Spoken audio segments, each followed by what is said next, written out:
Hello, I am Rebecca, founder of Mindful Photography UK, a community interest company based in North Yorkshire, providing therapeutic photography sessions to groups and individuals who would like to link photography and well-being.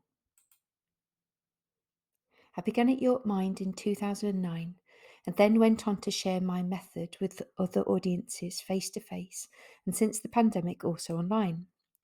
My approach is very much education based and underpinned by the principles of therapeutic photography and the 5 ways to well-being, embedding learning, building social connection, being physically active, giving to others, and paying attention to the present moment.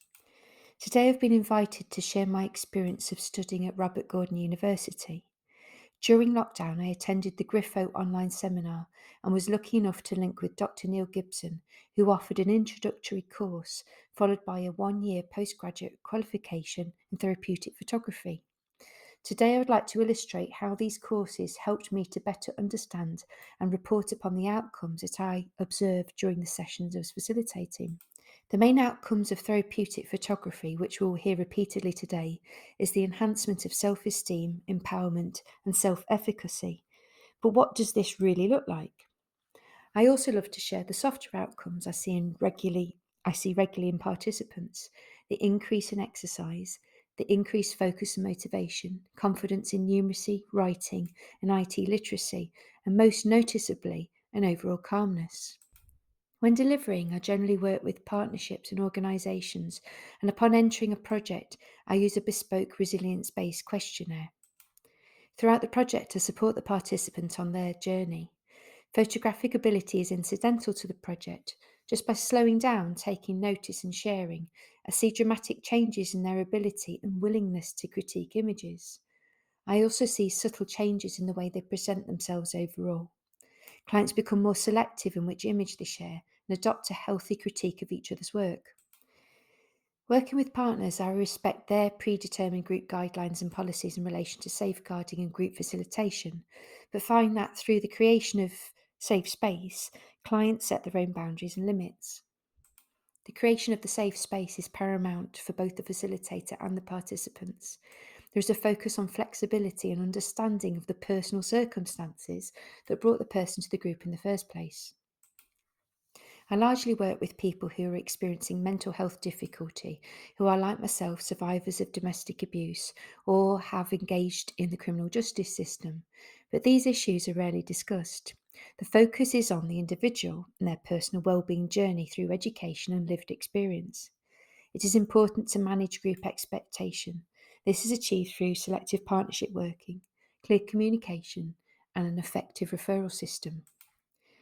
There should be no barriers to accessing an intervention such as this. At Mindful Photography UK, we place an emphasis on clear, realistic goal setting and achievable outcomes. Last September, 6 participants started a 6 week course in mindful photography at York Mind. We worked through the resilience questionnaires together and co created group and individual goals, largely around slowing down, taking time out to relax, and working confidently within a group setting. The course at Robert Gordon covered group dynamics in some detail, and I could see this reflected in my face-to-face work. For example, in week 1 to 2, I identify that I have to take the lead to some degree to show the group it is a safe space. I give a little detail about myself to build trust, and also subtly embed some photographic technique.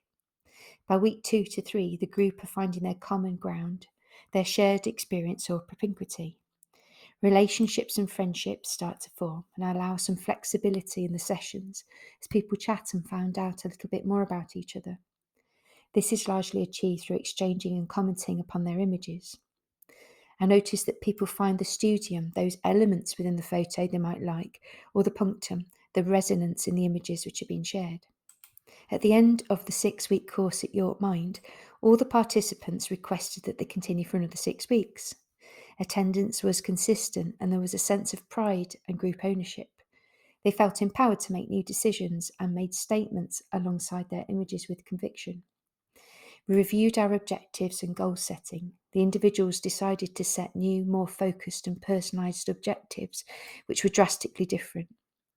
The group decided they were going to deliver subsections of the course to each other. Beth led a session for the group on textures, but not just this. Upon attending another Mindful Photography UK session at an alternative venue, she delivered this session twice to complete strangers. These steps illustrated that can-do attitude or self-efficacy. I noticed how they had stretched themselves, stepped out their comfort zones, and set their goals drastically higher, but all achievable. All members reported at the end that they couldn't believe that they had achieved and recognised significant changes in themselves. They said they felt safe. A safe group dynamic is not something that can be imposed. It's born out of that co-creation. It's not something that can be rushed or manipulated. It's totally organic. My final images are from Annabelle.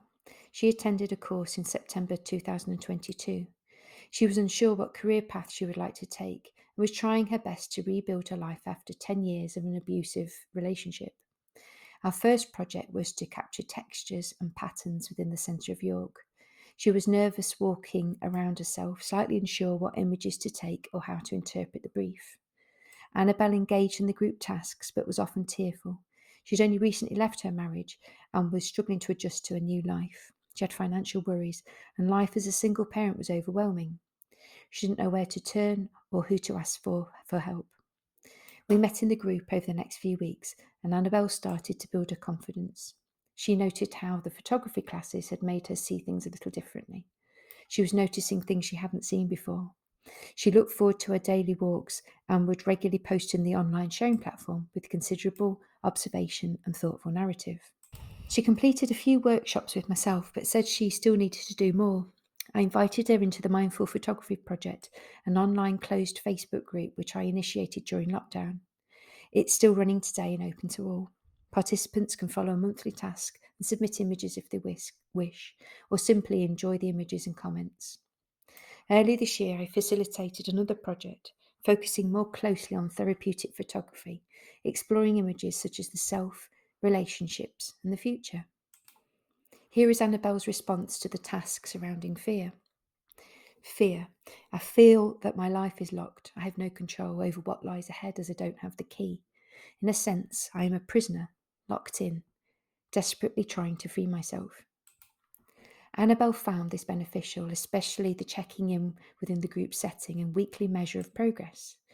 This group was not focused on discussing the domestic abuse itself, but was set on focusing on Annabelle's life in the present, which gave her the opportunity to look at her life in real time, problem solve issues, and process through photography. She started talking more openly. Her visual literacy increased so much that she was using photography to process almost on a daily basis. The sea is me, the ebbs and flows of my emotions and tears that fall freely now. This image was taken in September 2022, entitled No Beginning or End. Annabelle goes from strength to strength. She has a journey ahead of her, but already tells me that photography has become a lifesaver. She feels less isolated, now part of something, and knows where to look for support. We met up in March, and she had reflected upon and amended the narrative from this original image. She now says, my journey is now a new beginning and starting to be hopeful of where it takes me.